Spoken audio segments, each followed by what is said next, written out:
Sinagot ng dalawang Pinoy gymnast na matanong online kung bakit hindi sila nakadalo sa Heroes Welcome at sa pamimigay ng cash incentives para sa mga Olympian sa palasyo. Saksi, si Mariz Umali.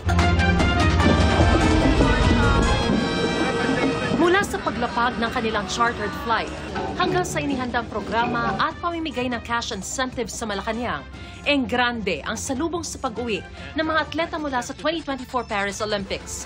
Pero hindi kumpleto ang Pinoy contingent. Nang tanungin ng ilang netizen kung bakit wala roon ang ilang Olympian, sagot ng gymnast na si Aliyah Finnegan, hindi sila nasabihan tungkol sa event. Sa hiwalay na tanong, sumagot ang gymnast na si Emma Malabuyo na gusto niyang magpunta pero hindi raw sinabi sa kanya ang tungkol sa event. Sinikat ng GMA Integrated News na makuna ng pahayag ang mga atleta sa pamamagitan ng text, tawag at maging ng asosasyong kanilang kinabibilangan pero wala pa silang tugon. Wala rin sa Malacanang ang golfer na si Dottie Ardina na dating nagpahayag ng saloobin sa social media tungkol sa kawalan ng uniform para suotin sa kompetisyon. Ayon sa palasyo at sa Philippine Olympic Committee, 5 atleta ang hindi nakasama sa biyahe pabalik ng Pilipinas dahil may naunang flight na sila patungo sa ibang bansa. Wala raw kaugnayan nito sa anumang issue. We were told that Miss Bianca Pagdanganan will be in Scotland. And then for a competition, si Ma'am Dottie Ardina naman will be in the US. Plus the 3 gymnasts, si Miss Aliyah Finnegan, Miss Levy Rivivor, and Miss Emma Malabuyo naman, we were told that they will be in the US. Yung NSA na lang nila mag-explain doon. Wala naman kaming, ang alam mo kasi namin, umalis na sila ng maaga. At kahit hindi nakadalo sa event, matatanggap daw ng mga atletang lumahok sa Paris Olympics ang cash incentive mula sa palasyo.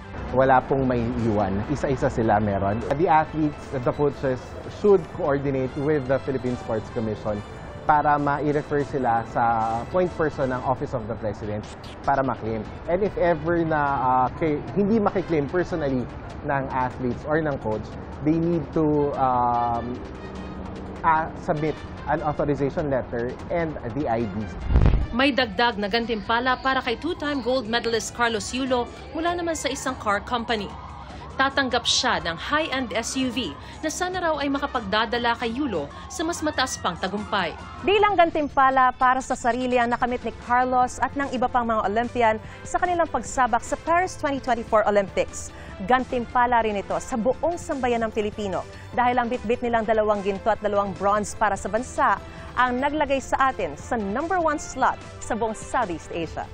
Si pole vaulter EJ Obiena naman tumanggap ng 3 million pesos mula sa 3 grupo nang bumisita siya sa kanyang alma mater.